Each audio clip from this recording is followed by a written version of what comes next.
Bonjour à tous et bienvenue sur Oser se lancer, le podcast pour aider tous les accompagnants débutants à faire le grand saut dans la pratique.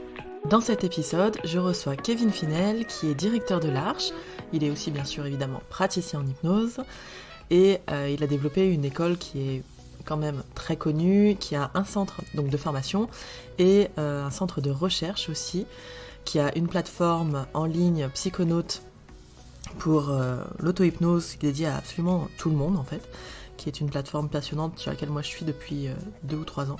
Et qui a aussi une autre plateforme en ligne qui elle est dédiée plus aux praticiens qui s'appelle Network, sur lequel j'aurai le plaisir moi d'intervenir à partir du lundi 20 septembre pour 4 interventions sur la légitimité une fois par mois.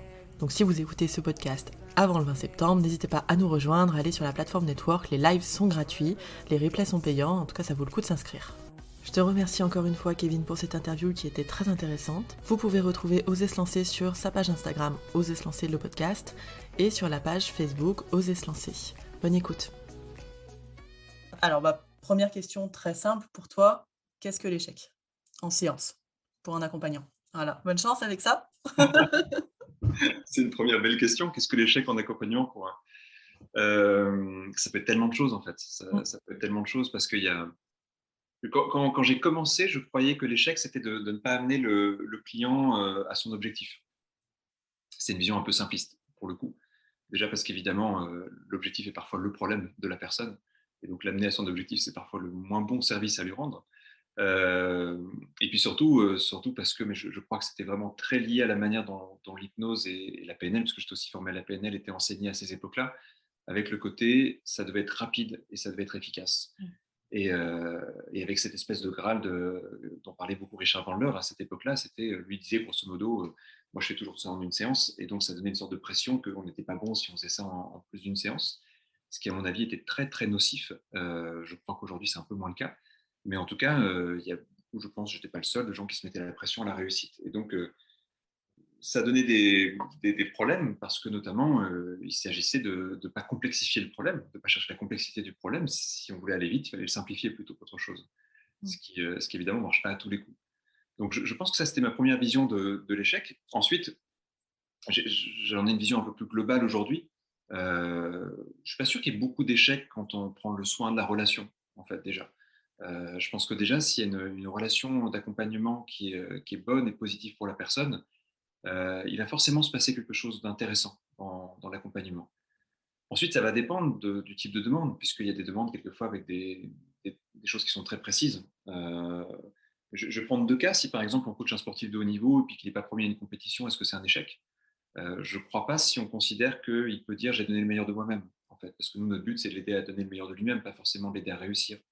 Donc, je pense qu'il y a échec quand on n'arrive pas à faire en sorte que les gens donnent le meilleur d'eux-mêmes. Ça peut être une première vision. Et puis la deuxième chose, avant, comme je disais, je pensais que l'échec, c'est quand on n'arrivait pas à amener les gens vers leur objectif.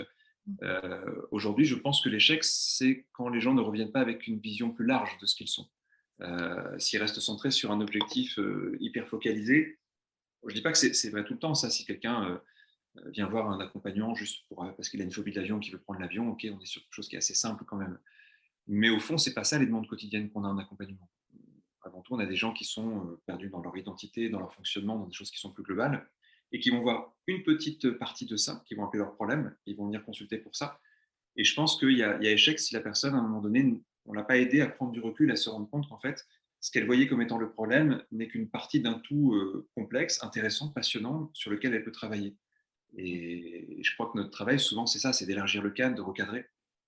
Et, euh, et ça arrive parfois de ne pas y parvenir avec certaines personnes, de se dire, tiens, il reste bloqué sur quelque chose.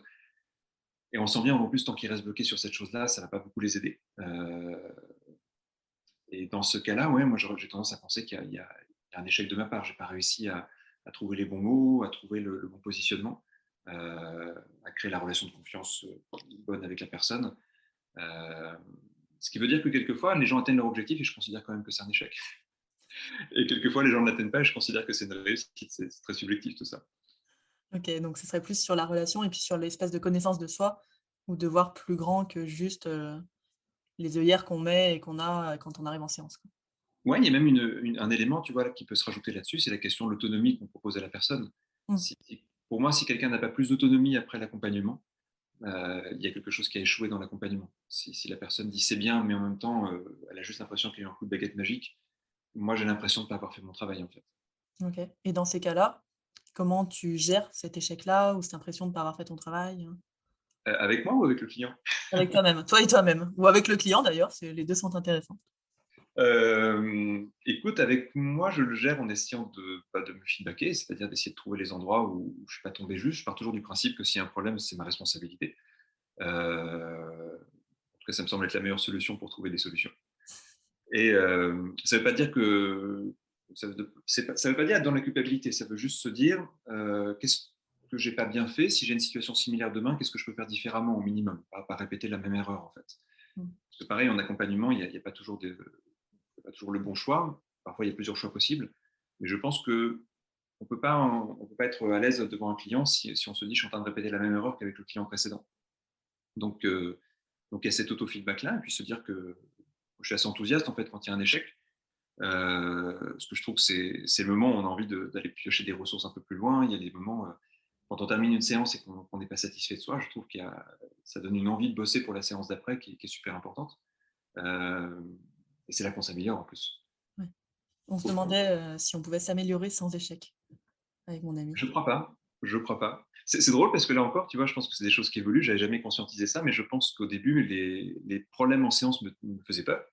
Mmh. Heu, je ne sais pas si c'est pareil pour beaucoup de praticiens, mais je crois on a peut-être, allez, 30 séances par semaine et puis on a, 1 ou 2 qui ne va pas se passer bien et en fait, elles vont nous prendre la moitié de notre énergie par rapport, à toutes les autres réunies parce que qu'est-ce qui s'est passé? Pourquoi je suis passé à côté? Pourquoi la personne elle a réagi comme ça? Et du coup, au début, je pense que j'avais tendance à avoir un peu peur de ces moments-là. Et puis en fait, je pense qu'il y a eu un moment où ça a switché. C'est un truc que j'essaie de transmettre maintenant sur les niveaux avancés de formation, c'est de se dire aux gens, finalement, l'hypnose marche tellement bien que souvent c'est facile. Mais le problème, c'est que quand c'est facile, on ne sait pas toujours pourquoi ça a marché et peut-être même qu'on y est pour rien. Mmh. Il y a plein de notions passionnantes là-dedans, sur tout ce qui est manipulation des attentes, sur tout ce qui est, sur tout ce qui est le fonctionnement cérébral, qui fait que parfois, c'est pas la séance d'hypnose qui fonctionne, c'est autre chose. Et donc, quand ça a fonctionné, on ne sait pas toujours pourquoi ça a fonctionné. Alors que quand il y a un échec, on peut essayer de comprendre pourquoi ça n'a pas fonctionné comme on l'aurait souhaité. Est-ce que c'est nous qui sommes partis dans une mauvaise direction? Est-ce qu'on n'a pas mis les choses dans le bon ordre? Est-ce qu'on a mal compris quelque chose de la personne? Euh, et au final, maintenant, je crois que quand il y a une difficulté en séance et que je me dis, tiens, là, si je ne fais pas quelque chose, ça va aller vers l'échec, je crois que c'est le moment où ça me connecte aux ressources les plus intéressantes, en fait. Ouais.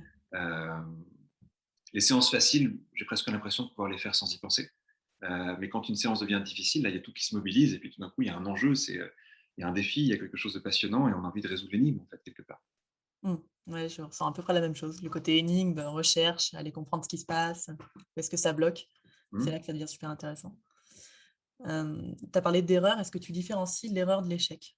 Alors ça, c'était avec Jean Dupré qui m'avait sorti cette notion et j'avais dit: «C'est pas faux, Jean, c'est pas faux». Pas le genre. Ouais, mais ça m'étonne pas le genre, c'est une discussion qu'on a déjà eue aussi tous les deux. Bah oui, bien sûr que les 2 sont en fait, je considère que dans une séance d'hypnose, il doit y avoir plein d'erreurs. OK. Parce que sinon on n'apprend pas. En fait, on est obligé dans un début de séance alors je dis ça après pour préciser, moi j'ai pas du tout une pratique scriptée d'hypnose. Du coup, on rentre pas dans un rail, on rentre pas dans une histoire. On a besoin de lancer des indices, de lancer des suggestions et de voir qu'est-ce que la personne en fait. Et là, bah, c'est un modèle de test en fait. Donc j'envoie une information, ça passe pas. Je ne sais même pas si on peut appeler ça erreur, mais en tout cas, il y a des fausses pistes. Il y a, tiens, cette suggestion, la personne ne la prend pas, mais du coup, ça m'indique quelque chose et je sais comment la faire après. Souvent, pour moi, dans une séance d'hypnose, il y a 2 temps. Il y a un temps où on teste plein de choses. Et puis tout d'un coup, parce qu'on a suffisamment testé, on sait exactement quoi faire. Et là, tout d'un coup, tout va très vite et tout va très bien. Mais il faut qu'on ait bien processé l'information. Donc, on a besoin des erreurs du début pour construire le bon accompagnement après. Je vois des personnes parfois, et c'est des sujets qu'on aborde là aussi pas mal en formation, qui veulent tout tellement bien faire au début qu'elles minimisent leur capacité à avoir de l'erreur au début. Et en faisant, par exemple, je prends un côté un peu technique, mais en faisant beaucoup de machines à phrases. Je trouve que la machine à phrases, c'est une très mauvaise idée dans une séance, sauf à des moments très précis. Mmh. Parce qu'en fait, tu ne sais pas ce qui a marché si tu fais de la machine à phrases. Si tu testes vraiment quelque chose, tu as un retour. Et donc, tu peux te dire, OK, j'ai fait ça, donc la personne réagit comme ça. Et là, tu commences à échafauder une stratégie. Et tout d'un coup, tout devient clair. Tu te dis, mais c'est ça qu'on va faire pour la personne. C'est comme ça qu'on peut l'amener vers quelque chose. C'est telle suggestion qui va marcher. C'est tel processus qui va l'aider à prendre conscience d'eux. Et c'est parce qu'on a fait beaucoup d'erreurs qu'on en fait moins après, en fait. Mmh.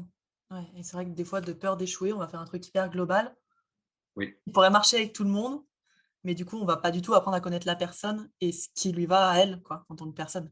Et là, s'il y a une erreur, ça devient un échec après, parce qu'on ne sait plus comment sortir de ça. Du coup, si on fait beaucoup d'erreurs au début, eh bien, il y a moins d'échecs possibles après. Donc, on va dire que les erreurs nous empêchent les échecs, peut-être. OK. Est-ce que toi, dans ta pratique, alors, je suppose que tu as eu plein d'échecs et est-ce qu'il y en a un qui t'a marqué particulièrement, un ou 2, Ah, ou il y en qui a plein t'ont qui m'ont marqué, ouais. qui t'ont fait changer de pratique, qui t'ont fait dire: «Ouh là, là, je suis, dans les choux complets»? Ouais, tu sais, c'est marrant parce que j'ai une croyance sur la pratique de l'hypnose, c'est que tous les 6 mois, 1 an, on change de style. En tout cas, moi, c'est comme ça que je le vis. J'ai l'impression que j'ai beaucoup de gens qui le vivent aussi comme ça autour de moi. Et c'est un petit peu comme si à chaque grande difficulté qu'on rencontrait, Mmh. on allait compenser par autre chose en se disant bah, je vais partir dans cette direction-là parce que ça a été la solution. Puis du coup, ça me donne une nouvelle forme de pratique pendant quelques mois. Puis à nouveau, bah, il y a un endroit où ça passe pas, puis on va chercher autre chose. Euh, donc forcément, ouais, c'est à chaque fois des échecs qui font grandir aussi de ce côté-là, parce qu'on se dit tiens, mais avec cette personne, si j'avais fait ça, ça irait mieux. On le teste, puis on s'aperçoit que ça marche très bien ce truc-là, et puis jusqu'au jour où ça marchera pas parce qu'il n'y a aucune solution qui marche à tous les coups. Euh, mais ouais, tu vois, je pense à deux éléments en particulier. Si je prends un moment même très précoce dans mon travail, c'était que je le disais au début, moi j'étais formé par des gens comme Richard Bandler, John Grinder et tout ça, dans une PNL à l'époque très hypnotique, mais dans laquelle par exemple je ne me reconnais plus du tout aujourd'hui. Et notamment un outil que j'aimais beaucoup, beaucoup, beaucoup au début, que tu connais sans doute, peut-être sous un autre nom, mais qui s'appelle les sous-modalités en PNL. Mmh. Et je me rappelle d'un exemple d'une démonstration de Richard Bandler qui faisait un truc très joli avec les sous-modalités. Moi, ça m'avait beaucoup plu. Et du coup, ça m'avait tellement marqué que je voulais faire ça avec tous mes clients. C'est magique, regardez, on peut bouger les images, les sensations et tout ça. Et là, j'ai eu un grand moment de doute. C'est une personne qui avait une douleur non diagnostiquée. Elle avait juste très mal. On me disait qu'il n'y avait rien, que c'était psychologique, donc elle était venue me voir pour ça. Et à un moment donné, je lui explique un petit peu la théorie des sous-modalités, puis je lui dis un peu rigolant comme ça, je vais prendre votre douleur, et puis on l'enlève, et puis on la jette. Et là, j'ai le visage de la personne médusée qui me regarde et qui fait, elle est partie. Et moi, je suis très content sur le coup, parce que je me dis, bah, c'est quand même génial, on peut faire des choses magnifiques avec le cerveau. Et en fait, je suis tellement enthousiaste de ce que j'ai fait que je ne me rends pas compte que je viens de créer un gros problème pour cette personne. Heureusement, cette personne est revenue, parce qu'en fait, une semaine après, cette personne arrive, mais vraiment effondrée. Et moi, je suis très étonné, je me dis, attendez, la dernière fois, vous êtes parti, il n'y a plus la douleur. Cette personne dit, oui, j'ai plus la douleur. Et là, tout d'un coup, cette personne éclate en sanglots en me disant, c'est terrible, en fait, parce que je ne sais pas qui je suis, parce que ça l'avait tellement choqué, en fait, que sa douleur puisse partir. C'est une douleur qui était là depuis 10 ans, qui entravait beaucoup sa vie, qui l'empêchait de dormir, qui la rendait aigrie, enfin, c'était beaucoup de choses. Mais ça avait changé son identité, en fait, à cette personne. Et Ouais. croire qu'on pouvait faire un changement superficiel comme ça, en fait, et ça m'avait énormément posé question. C'est le moment, je pense, où j'ai commencé à me dire, attends, ce que j'ai appris, c'est sympathique, mais il y a un moment, en fait, où ça ne va pas. Euh, et c'est vrai que c'était un moment de remise en question, en fait, par rapport à ça. Euh, ce qui a aussi changé ma manière d'enseigner l'hypnose. C'est le moment où je commençais à enseigner l'hypnose. Et en fait, il y a eu un premier grand virage à ce moment-là en me disant, notre but n'est pas juste de soulager le problème, notre but, c'est de faire quelque chose qui convient à tous les niveaux de la personne. Euh, et puis, de la même façon, je vais prendre un truc qui est arrivé un petit peu plus tard. En fait, je pratiquais beaucoup avec des modèles de détermination d'objectifs qu'on trouve notamment dans le coaching, qui sont des modèles qui sont intéressants. Euh, et en même temps, j'avais la croyance à l'époque qu'on ne parlait avec le sujet quasiment que dans la détermination d'objectifs, et puis qu'après, c'était l'hypnose et que c'était l'hypnotiseur qui parlait. Et, euh, et en fait, pareil, à un moment donné, je me suis rendu compte que il y a eu 2, 3 échecs autour de ça, en fait, qui m'ont créé une prise de conscience. De me dire finalement, il n'y a aucun moment où on ne parle plus avec le sujet. Tout est une discussion. Il peut y avoir des moments de monologue, évidemment, et des moments conduits. Mais, mais c'est vrai que s'il y a la sensation tout d'un coup de me heurter à un truc qui ne fonctionnait plus, m'a amené à créer ce qu'on appelle de la dialogie dans tout le processus d'accompagnement. Donc là aussi, ouais, c'est des murs en fait qui font évoluer. Mmh.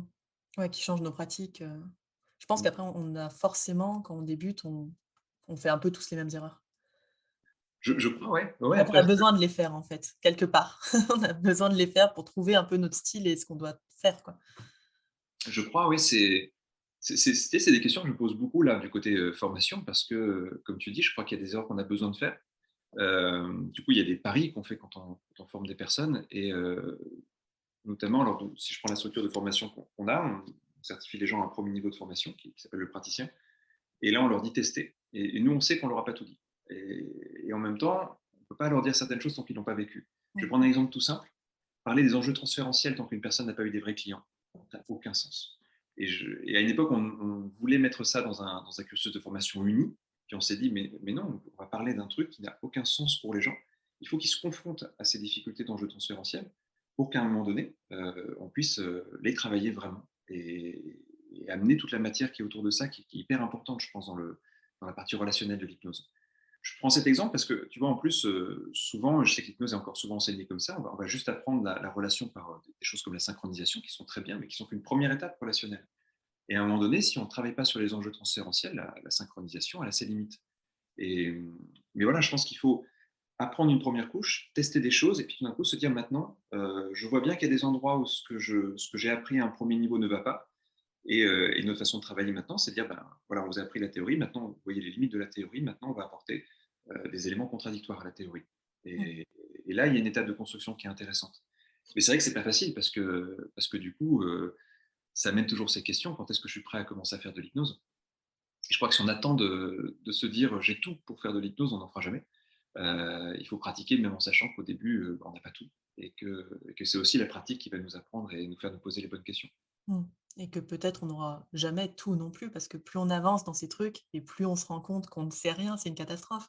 Plus on fait de Exactement. formation et plus on se dit: «Mais il me manque la systémie, il me manque ça, il me manque ci». Mmh. Donc mais c'est vrai que c'est intéressant ce que tu dis sur le transfert parce que moi je me suis enfin je viens de psycho et là-bas, le transfert c'est en plus une fac psychanalytique donc Ah oui, j'imagine. nickel. Heu et j'étais très surprise quand coaching, PNL, hypnose, les 3 grosses formations que j'avais fait, personne ne parle du transfert, jamais, quoi. Ouais, c'est problématique. Parce que alors, on peut en avoir une vision un peu différente de celle qui est dans la tradition psychanalytique, mais à un moment donné, quand même, dans une relation thérapeutique, il y a un contre-transfert. Et quand moi, je vois des accompagnants qui ne connaissent pas même le terme, et qui ne savent pas de quoi ça parle, je me dis qu'il doit y avoir des zones aveugles dramatiques, en fait. Alors, si on voit une personne une fois pour une séance, évidemment, c'est pas très Oui, important, ce truc-là.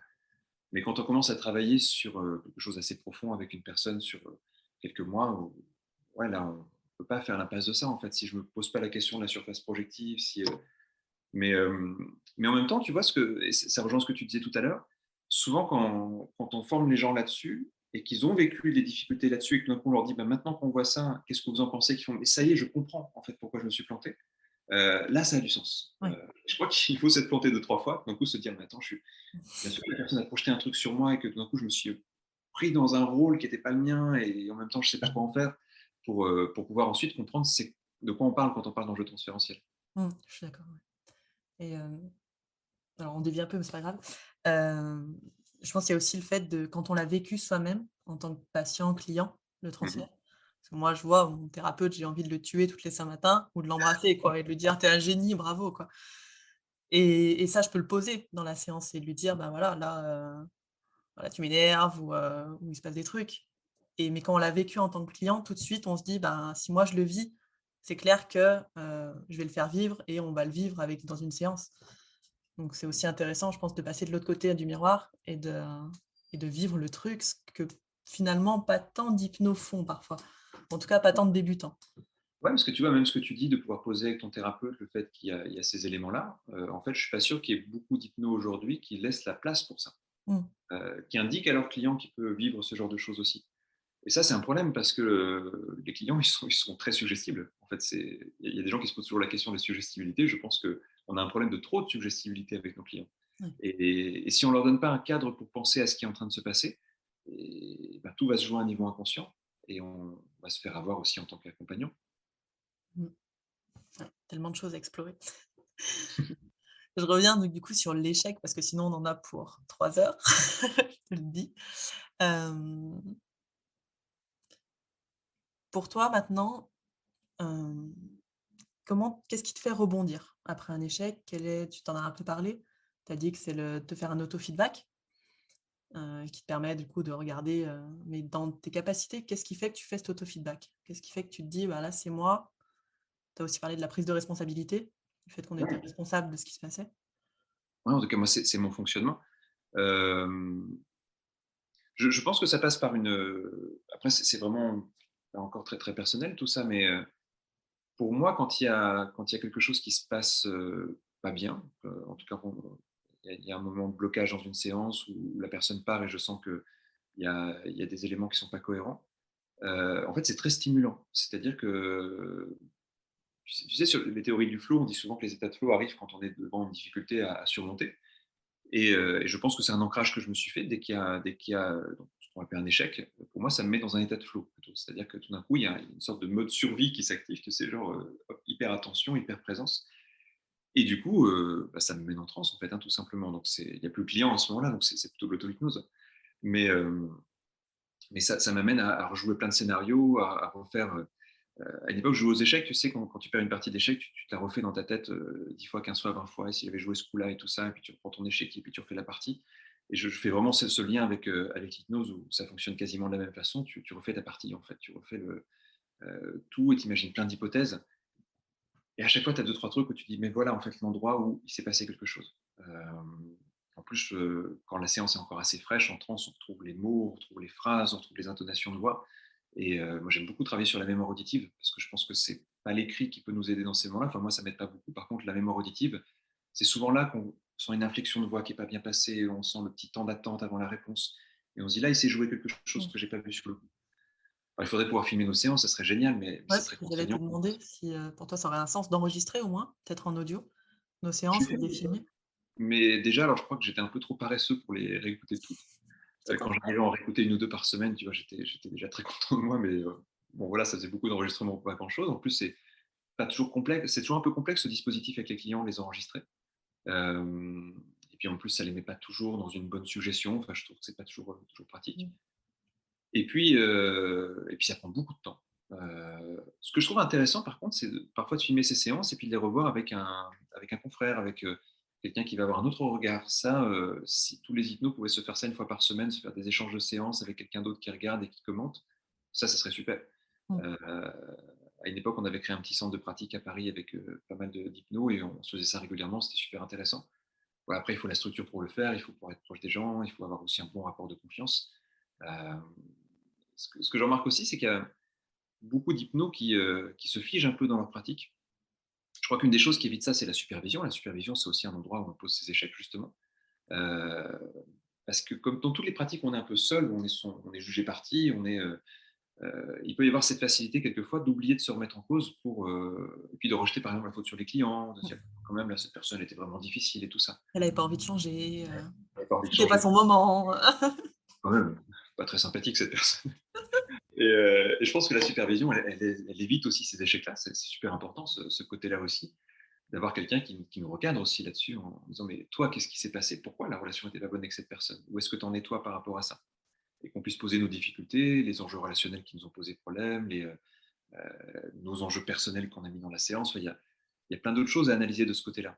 Donc je pense que l'analyse pratique, elle peut se faire seule. L'analyse qui va un peu plus loin, elle est quand même bien quand on a un alter ego qui vient nous chercher un peu sur des questions personnelles aussi. Mmh. Moi, j'en fais de la supervision avec plusieurs personnes et je trouve ça passionnant et Ok. suivant le regard qu'on a, c'est hyper intéressant tout ce qu'on peut apprendre, quoi, de nous, mais de ce qu'on a fait aussi en séance en termes techniques, C'est vrai que alors, tu disais que tu viens du domaine de la psychologie. Je ne sais pas si tu as remarqué ça. Il y a un truc qui est assez étonnant, c'est que pour beaucoup d'hypnos, la supervision, elle est pratique, elle est technique. mmh, Euh, Il y a beaucoup d'hypnos qui disent ah, mais la supervision, je vais réviser mes inductions, des choses comme ça, alors que pas du tout. En fait, c'est pas ça l'enjeu pourquoi pas à la limite, mais c'est accessoire. L'enjeu d'une supervision, c'est vraiment de se situer en tant qu'accompagnant et, euh, et de se situer dans son évolution, de poser des cas qui posent problème.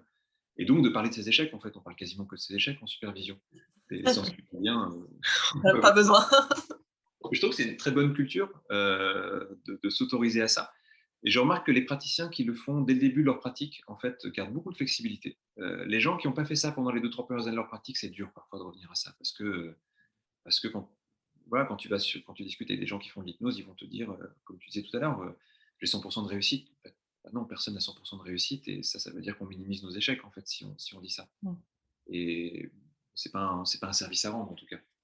Ouais. J'en connais des hypnos qui se sont un peu bloqués comme ça en mode, avec le truc que l'hypnose peut tout résoudre presque des fois, Oui, que mmh, ça sert à rien d'aller voir du côté de la PNL ou du côté du coaching ou du côté de plein d'autres trucs, de l'analyse transactionnelle, des choses comme ça, parce que l'hypnose suffit à soi-même et qui du coup par contre au bout de 5 ans commencent à s'ennuyer aussi de leur pratique. Parce que quand on fait tout le temps la même chose finalement et qu'on n'ose pas parce que si on n'ose pas aller se faire superviser, c'est peut-être aussi qu'on n'ose pas trop se prendre dans les dents, que se mettre face à son échec quoi ou face à ce qu'on pourrait nous dire et qu'on change du coup jamais de, façon de faire non plus en séance. ouais, pour moi, c'est un des grands enjeux des prochaines années. C'est un sujet sur lequel on planche à large depuis un petit moment et je pense qu'à un moment donné, ça va voir le jour, une vraie formation de superviseur. Mmh. Mais comme il n'y a pas cette tradition-là en hypnose, aujourd'hui, il y a une partie de l'équipe qui est en interne qui se forme à la supervision dans d'autres domaines pour aller chercher comment ils ont résolu ça dans le coaching, comment ils ont résolu ça évidemment en psychanalyse, en gestalt, tout c'est très Mmh. intéressant ce qu'ils font. Euh, Parce qu'il nous manque vraiment cette culture. Et je pense que c'est un des gros problèmes aujourd'hui de l'hypnose, tant pour la légitimité des praticiens que pour nos clients, parce que c'est avant tout pour eux qu'on fait ça aussi. Et je pense quelqu'un qui n'a pas cet appui de la supervision, comme tu dis, ouais, il peut tourner en rond, il peut se réfugier dans une zone de confort, il peut à un moment donné aller vers de la facilité, il peut y avoir de la rigidité. Et, euh, et je pense qu'en plus, il y a du déni dans ces moments-là. C'est-à-dire qu'il y a ça marche pas, eh bien, je vais me trouver des excuses plutôt que de me confronter à ma Ouais. difficulté. Ouais, la prise de responsabilité, elle est pas tellement là quoi à ce moment-là. Ouais, je pense, moi de mon côté, c'est les 2 problèmes du boulot, c'est la supervision, le manque de supervision et le manque de travail perso, il y a quand même plein d'hypnos qui se connaissent pas et qui Oui, savent oui. pas ce qu'ils renvoient et qui savent pas leur blocage, leurs trucs et je pense que c'est un réel problème quelque part. Complètement. Bah, tu sais, moi, je suis même surpris, il n'y a pas tant d'hypnos qui font de l'auto-hypnose. Ce serait pas Oui, mal déjà. c'est vrai, c'est vrai que Mais c'est quand même une discipline qui est géniale, qu'on connaît. Bon, ça fait partie des paradoxes de l'hypnose, hein. Je pense que c'est normal parce que notre discipline, elle est assez jeune finalement dans sa structure. Donc, c'est des choses qui vont évoluer. Et donc, c'est pas grave au fond, mais par contre, il ne faut pas que ça s'installe. C'est ce côté, déjà parce que je suis accompagnant, je dois être parfait. Mais une sorte de barrière un peu étrange. Ou alors, de l'autre côté, bah, je vais pas quand même aller demander de l'aide aux autres parce que je suis censé avoir les outils, mais en même temps, je ne les utilise pas. Enfin, c'est plein de contradictions. Euh, ouais, je pense que, mine de rien, je suis hypno, je dois connaître la transe et je dois m'en faire de la transe. Pour ouais, moi, c'est l'hygiène personnelle, en fait. Et puis en plus, c'est beau, donc ça gâche rien. ouais, je me rappelle d'une stagiaire qui a commencé à pratiquer alors qu'elle part jamais en transe et j'ai jamais compris. Je me suis dit: «Mais comment tu peux savoir du coup, si toi Mmh, tu te laisses pas aller, tu vas avoir des gens qui seront dans le contrôle». Enfin, c'est vrai que souvent on a aussi les clients qui viennent taper bien là où il faut, surtout au départ mmh. et c'est intéressant, ouais. Tu parlais de taux de réussite tout à l'heure, tu dirais que toi, ton taux de réussite en séance, si tu avais à l'estimer à peu près? Tu sais, pour moi, c'est très. Je ne peux pas te donner de réponse parce qu'en fait, la seule chose qui vaudrait, ça serait de faire une étude là-dessus. Ouais, Je ne comprends pas, moi, les gens qui disent j'ai 80% de taux de réussite, j'ai 70% de taux de réussite, parce qu'en fait, est-ce qu'ils suivent leurs clients à 2-3 ans pour savoir comment ça se passe? Moi, je ne le fais pas et je pense que je ne connais pas quelqu'un qui le fait aujourd'hui. Il y a des sujets sur lesquels ça serait plus facile. C'est vrai que c'est à la limite assez facile d'avoir un suivi, je sais pas, sur des arrêts du tabac ou sur des régimes ou des choses comme ça. Mais là encore, en fait, il faudrait déjà définir ce que c'est les critères d'une réussite. Parce que c'est pas forcément le critère de la première demande du client. Il y a des gens qui viennent pour une chose et puis finalement, en fait, ils vont s'apercevoir que c'était juste une demande d'écran, par exemple. Ou, tu parlais du contrôle, c'est un des exemples qu'on donne souvent. Quelqu'un qui dit voilà, je veux plus contrôler, en fait, et déjà dans l'hyper contrôle à fond, peut-être qu'il faudrait aller chercher du côté de la peur du non-contrôle. En fait, ce c'est sera. ça. Donc non, moi je peux pas te dire ça parce que j'en sais pas grand-chose et parce que je trouve que c'est souvent ça a souvent aucun fondement les gens qui vont dire ça. On manque d'études cliniques sur l'hypnose. On a des études sur du côté médical, hospitalier, parce que justement le cadre s'y prête. c'est vrai que c'est facile de savoir quel est le taux de réussite d'une anesthésie opératoire. Mais par contre, le taux de réussite clinique d'une patientèle classique, moi, c'est vraiment un des projets que j'ai. On a un centre de recherche à l'Arche et aujourd'hui, on n'est plus sur de la recherche fondamentale parce qu'il y a beaucoup, beaucoup de choses à faire là-dessus et puis parce qu'on ne peut pas tout faire en même temps. Mais on va progressivement là, commencer à créer un département de recherche clinique et j'aimerais vraiment qu'on puisse faire un travail rigoureux là-dessus et qu'on sorte un petit peu de ces déclarations quelquefois qui sont juste commerciales en fait. Ouais. Je trouve que peut-être plus intéressant de savoir à peu près le nombre de séances qu'on peut avoir avec des gens, juste pour, remettre un peu les débutants dans l'idée qu'on n'a pas obligé d'avoir qu'une ou 2 séances. Mais surtout pas, mais je pense que c'est une très mauvaise idée. Mais oui, on est d'accord. Ça aussi, c'est très bizarre, hein, ce truc. Mais je veux dire, moi, j'avais une fois, à une époque, ça aussi, c'était il y a longtemps, mais quand j'en parle, j'ai même l'impression que c'est pas moi, du coup, tu vois, c'est tellement, ça fait bizarre de repenser à ça, mais j'avais tellement la croyance qu'il fallait que ça aille vite, que je disais aux gens, vous ne me payerez qu'une fois, et quel que soit le nombre de séances, ça sera le même prix. J'ai fait ça pendant une bonne année. En fait, c'était absolument une très mauvaise idée. C'était pas bien du tout. Alors je dis ça, ça m'a fait progresser hein, sur certaines choses parce que du coup, il y avait un côté stimulant évidemment à ça. Il y avait un côté adrénaline en fait qui en plus m'a plu sur le coup si je l'ai fait. Mais c'était mettre les clients dans une contrainte déjà parce qu'en fait, il y avait quand même des gens et ça je m'en suis rendu compte après parce que sur le coup on a des œillères sur ça, mais qui à un moment donné en fait étaient pas à l'aise de plus payer une séance parce qu'ils se disaient bah, attends il faut quand même si je change pas c'est qu'il y a un problème, le mec a l'air sûr de lui. En fait, ça les met dans une contrainte bizarre. Nous, ça nous met dans une contrainte parce que c'est un peu ce que je disais tout à l'heure. En fait, on ne va pas forcément travailler sur toutes les facettes de la problématique. Euh, il y a quand même plein d'enjeux qui passaient à côté en fait, dans ce genre de fonctionnement. Et puis quand quelqu'un change, ça ne veut pas dire que le travail est fini en plus. C'est pas parce qu'une personne va dire ça y est, je sais pas, je suis en train de changer dans mes relations affectives qu'en fait le travail est terminé. La question, c'est à quel moment la personne en fait, elle a gagné son autonomie et elle peut continuer. Ouais. Et c'est pas grave si on fait une séance ou deux de plus pour que la personne ait plus besoin de ça pendant 10 ans, 15 ans, et non pas qu'elle refasse un autre thérapeute 6 mois après parce que le travail n'était pas fini. Mmh. Parce que le travail n'était pas fini ou parce que développer une espèce de dépendance ou, pour aller mieux maintenant, il faut tout le temps Ouais. voir un thérapeute, quoi. Oui, tout à fait, oui, il y en a aussi qui fonctionnent comme ça. Ouais. Ouais, OK. Est-ce que, alors là, c'est plus question de dualité, mais pour toi, est-ce que la peur de la réussite pour rejoindre la peur de l'échec? Là, tu parles en tant que client ou en tant qu'accompagnant? L'accompagnant. C'est pas quelque chose que je ressens. Euh, je pose vraiment bien la question. Tu vois, non, je suis pas sûr que. Non, je crois pas.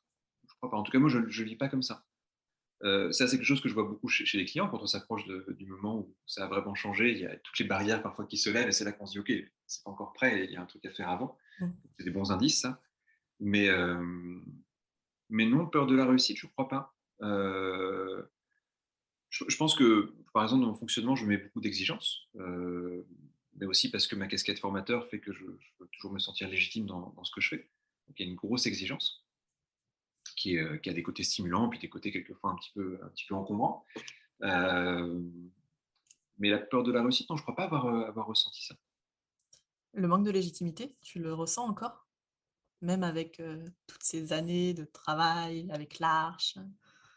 Tu sais, je ne sais pas si je l'appellerais manque de légitimité, mais pareil, tu vois, quand je dis que j'ai une exigence, par exemple, dès que je rencontre quelqu'un qui sait des choses sur l'hypnose que je ne connais pas, pour moi, il y a quelque chose qui ne va pas. C'est pas toujours facile aussi parce que du coup, c'est des connaissances qui sont tellement vastes. Mais c'est notamment pour ça que j'ai voulu créer un centre de recherche à l'Arche. Je me dis, il faut qu'à l'intérieur, on ait les plus grands érudits d'hypnose. Et, et c'est vrai que ça donne une capacité de prise de connaissance qui est importante et qui sans doute, vient aussi de ma peur de ne pas savoir tout sur l'hypnose. Parce que quand je dis pas savoir tout sur l'hypnose, ma crainte, elle est même un peu différente. Elle est aujourd'hui de transmettre ou d'enseigner des choses qui ne sont pas bonnes sur l'hypnose. Je l'ai fait à une époque par manque de connaissances. Euh, c'est terrible, hein, mais je pense qu'aujourd'hui, la moitié des connaissances transmises sur l'hypnose de manière générale sont caduques. On est vraiment dans un endroit où c'est dramatique, c'est-à-dire qu'on est complètement à la ramasse entre les gens qui pratiquent l'hypnose et les théories scientifiques, par exemple. C'est un truc qui est dramatique. Et moi, ma crainte, elle est là, tu vois. Je me dis, mais si on enseigne des choses qui sont pas bonnes, ou si on n'est pas à la pointe des recherches, ou si on n'est pas… c'est même pas moi qui ai plus de légitimité, ce serait mon école qui aurait plus de légitimité. Donc il y a une quête de légitimité qui est permanente, et surtout l'envie de transmettre quelque chose qui est au meilleur des connaissances actuelles à chaque fois. OK. C'est je vais dire c'est agréable, mais c'est cool de voir que même, à un très haut niveau, comme on pourrait te voir, parce que, quand même bien connu dans le milieu et reconnu, il y a quand même cette envie toujours de mieux faire et d'être à la pointe de et toujours l'inquiétude de pas savoir assez finalement ou de se planter dans ce qu'on sait. Ouais, mais je pense que c'est important, et en fait, c'est vraiment ce qui permet la remise en cause et ce qui permet d'avancer aussi. Heu, Là, c'est le côté aussi chef d'entreprise qui parle, c'est que si on croit qu'on a fini quelque chose, en fait, on est déjà dépassé. Heu, le monde va vite, la pensée va vite, et puis même si on est dans un domaine qui n'est pas toujours le changement, bah, le rôle qu'on peut avoir quand on est quand on dirige un institut de formation, c'est justement de faire évoluer la pratique. Heu, donc c'est pas toujours tranquillisant. Je peux dire par exemple que, quand, ça doit arriver au moins 1 ou 2 fois par an, on a, les synthèses du centre de recherche qui me disent: Ce point-là ne va pas dans la formation». Chaque fois, c'est quand même pas simple, quoi, parce qu'on se dit: «Mince». Alors souvent, tu vois, on n'aurait pas pu faire grand-chose avant, Mmh. et puis souvent même, tu vois, c'est ça aussi le problème. On a un luxe aujourd'hui depuis quelques années, c'est un truc dont je suis vraiment très heureux, c'est qu'aujourd'hui, quand il y a une question qui nous pose problème, et ben, je peux dire à un chercheur: «Passe 3 mois dessus». C'est-à-dire que quelqu'un est payé pour prendre 3 mois de sa vie à lire une centaine d'ouvrages, aller rencontrer les plus grands spécialistes de la question un peu partout dans le monde et tout ça, et nous faire une synthèse. Moi déjà depuis qu'il y a ça, le problème de légitimité, il s'est un peu apaisé, tu vois? À l'intérieur, ça fait un peu genre: «OK, déjà ça fait du bien, ça rassure un peu». Et puis ouais, bah, tu vois, je sais pas si tu connais un peu Cyril Champagne, par exemple, qui est un peu la figure connue du centre de recherche. Quelquefois, il vient nous embêter à nous dire: «Mais ce truc-là, ça va pas les amis, il faut qu'on change, il faut qu'on fasse évoluer ça». Et du coup, ben, voilà, on bosse dessus, on met des choses à plat, on réécrit des choses, on va creuser, on va rencontrer des gens, on va se former. Heu et tu vois, c'est exponentiel parce que je vois le budget formation à l'Arche est de plus en plus important. Formation équipe Mmh. interne, hein, tous les années est plus important, en fait. Heu, Parce qu'en fait, il y a tellement de choses qui nous intéressent et tellement de choses qu'on rassemble que c'est passionnant. Je vais prendre un exemple là-dessus où j'ai vraiment eu un moment de malaise de légitimité. C'est à un moment donné, c'était il y a 2 ans, je pense maintenant. Heu, on a vu avec l'équipe de recherche qu'ils se spécialisent sur la question des états de conscience aujourd'hui. Et le problème, c'est qu'on avait une zone aveugle. Une zone aveugle, c'est on avait toujours suivi la question des états de conscience du côté psychologie. Ce qui est bien, et ça nous semblait normal d'aller la suivre du côté psychologie, en fait. Et bon, bah, il se passe pas grand-chose dans la question des états de conscience en psychologie, donc on avait une veille, tu vois, qui nous apprenait pas grand-chose. Puis tout d'un coup, l'idée de dire: «Mais attends, il y a un autre endroit où on étudie la transe, c'est l'anthropologie». Et là, on s'est rendu compte qu'en fait, il y avait 70 années d'études, de recherche scientifique en anthropologie sur la question des états de conscience, que du côté psychologie, on était complètement à la ramasse. Qu'en fait, il y avait des choses qui n'étaient pas du tout actualisées, des choses qui étaient complètement dépassées. Et là, on s'est dit: «Mince, on enseigne la transe de manière, caduque. On enseigne la transe comme si, on avait fait l'impasse sur 70 ans de recherche». Et ouais, ça avait été un gros moment où là, il y a la légitimité qui fait: «Mince, il y a un Ouais, truc qui ça va pas». Donc c'est en même temps, voilà, c'était passionnant, puis ça nous a fait, affiner des choses, ça nous a re alors ça a pas tout changé, mais ça a quand même, enfin, je dis ça a pas tout changé, mais quand même, profondément, ça a changé quelque chose dans notre approche de l'hypnose, en fait, mmh, et du coup, dans la manière de la pratiquer et de l'enseigner. OK. Est-ce que tu aurais un dernier conseil pour nos débutants en hypnose? Débutants et moins débutants? Heu, je dirais si c'est débutant, ça vaut le coup de se planter plein de fois, Ouais. et c'est pas grave, en fait, parce que se planter, ça ne veut pas dire que la personne ne sera pas contente. Ça ne veut pas dire que la personne va forcément évoluer. Je pense que si on fait bien notre travail, se planter n'empêche pas la personne d'aller mieux, en fait. Il y aura forcément quelque chose qui va bouger, qui sera mieux. Et, je crois qu'il faut passer par là, en fait. Se dire, je travaille, je fais des séances, je fais des séances, je fais des séances. Il est normal ce problème de légitimité. Déjà parce qu'on est dans un métier qui n'est pas réglementé, ça aide pas. Parce qu'on a des formations qui sont encore beaucoup trop courtes. Ça évoluera, mais pour l'instant, en tout cas, c'est l'état des lieux d'aujourd'hui. Et puis, on pourrait parler longtemps de ça, mais il y a beaucoup de problèmes autour de ça aujourd'hui.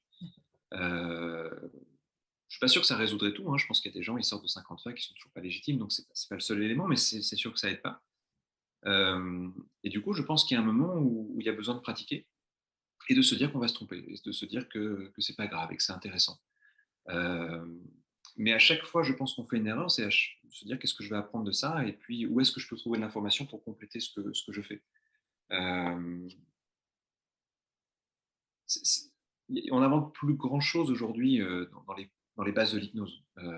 Par contre, il y a beaucoup de gens qui disent réinventer les choses en publiant un ouvrage qui en fait a déjà été publié 15 fois. Mais le point positif de ça, c'est qu'en fait, tous les grands problèmes qu'on va rencontrer au début de notre pratique ont déjà été pensés 1000 fois. Et du coup, il y a des étapes presque obligatoires et il faut passer par là. Et simplement peut-être se dire, il y a peut-être des choses aujourd'hui que je ne fais pas dans mon cabinet que je ferai plus tard. Ça, par contre, c'est important de se dire, il y a des sujets que je n'ai peut-être pas envie de prendre tout de suite. Par exemple, on a beau dire que l'hypnose fonctionne très bien sur les traumatismes, quelqu'un qui sort de formation, pour moi, il n'est pas censé accompagner des traumatismes lourds, ou alors il va se former en psychotrauma, il va creuser un peu la question. Donc, par exemple, ça ne me semble pas forcément bien sur les 2-3 premières années de pratique d'aller se confronter à ce genre de choses régulièrement. Si ça arrive en séance parce que ce n'était pas prévu, c'est une chose et je saurais gérer, mais si une personne appelle en disant qu'elle a un polytraumatisme et que c'est complexe, peut-être que je vais lui dire, écoutez, plus tard, mais je vous envoie vers quelqu'un qui a la légitimité. C'est pas non plus se mettre la pression avec des cas où on sent que ça sort de notre domaine de compétences. Et puis, je pense quand on commence à avoir un peu plus d'expérience, je pense qu'après 2-3 ans, on passe du côté débutant, on va dire, à un côté un peu plus intermédiaire. On commence à avoir quelques milliers de séances. On commence à... là, je pense que le truc, c'est de toujours varier sa pratique, en fait. Quand un truc marche, ça ne sert à rien de le refaire. Ce serait une bonne vision, de se dire ok, ça marche très bien, maintenant je fais autre chose. Et toujours essayer de renouveler. Parce que c'est le moment où on risque de s'enfermer après 2-3 ans de pratique. C'est ce que tu disais tout à l'heure. C'est le moment où il y a plein de praticiens qui prennent leur zone de confort, qui font ça, pas autre chose. Et ça, c'est un peu dommage dans une pratique aussi riche que la nôtre. Ouais, il y a quand même aussi bien la notion, je trouve, de travail et de détermination dans l'échec. C'est-à-dire que ça demande du taf d'aller au-delà de ce qu'on connaît et d'aller justement chercher, comme tu disais, les réponses dans des bouquins, dans des formations, dans des trucs. Pas s'endormir sur ses 2 oreilles. Ouais. Peut-être une autre chose aussi qui est importante, c'est de ne pas être seul dans sa pratique. Ouais. Parce que c'est une pratique qu'on évite isolée quand même en tant qu'hypno. On est seul dans notre cabinet, on rencontre des gens, mais toujours des gens qui sont du côté patient. Et je pense avoir des personnes de confiance autour de soi avec qui on peut échanger. Et puis suffisamment en confiance en tout cas pour qu'on puisse parler de nos problèmes et de nos difficultés aussi. Je pense que ça évite aussi beaucoup d'écueils, ça. Oui, ça fait du bien d'avoir des gens qui sont de la partie et à qui on peut tout balancer. Ouais, puis, et se plaindre un bon moment de nos clients. Par contre, éviter moi, les gens que je trouve nocifs en tant qu'accompagnant, c'est les gens qui disent que tout va toujours bien dans leur cabinet. Parce qu'à mon avis, ça veut dire qu'ils ne sont pas à l'aise avec leur propre pratique, en fait. Donc, ce ne sont pas forcément les personnes les plus fréquentables, je trouve, dans notre domaine. Par contre, ceux qui disent ouais, c'est pas un métier facile. Bien sûr que c'est pas un métier facile. Et c'est ça qui le rend merveilleux aussi. Je pense qu'aujourd'hui, j'imagine un enseignant dire mon métier est facile. Je ne crois pas qu'il y ait beaucoup d'enseignants aujourd'hui qui disent que leur métier est facile, mais leur métier reste merveilleux quand même. Et c'est peut-être parce qu'il est complexe. Je ne dis pas difficile, justement, je dis complexe. L'inverse de facile, ce n'est pas forcément difficile. Il y a de la complexité, il y a des choses qui nous touchent. On est des êtres humains imparfaits et instables. Et tout ça va nous chambouler. Et malgré ça, on va faire du bien aux gens. Donc, c'est un sacré mélange. Personnellement, si c'était trop facile, je pense que je m'ennuierais très, très vite. Oui. Bon, merci beaucoup, Kevin. C'est un plaisir. Voilà pour cet épisode, j'espère que ça vous a plu, que ça vous a apporté de nouvelles façons de voir ou des notions un peu différentes de d'habitude. N'hésitez pas à nous laisser un commentaire et à partager les épisodes autour de vous. Je vous rappelle qu'on est sur Instagram, Osez se lancer, le podcast. Et si vous voulez retrouver l'accompagnement en ligne, vous pouvez le trouver sur le site oser-du6-lancer.com. Merci à tous et prenez soin de vous.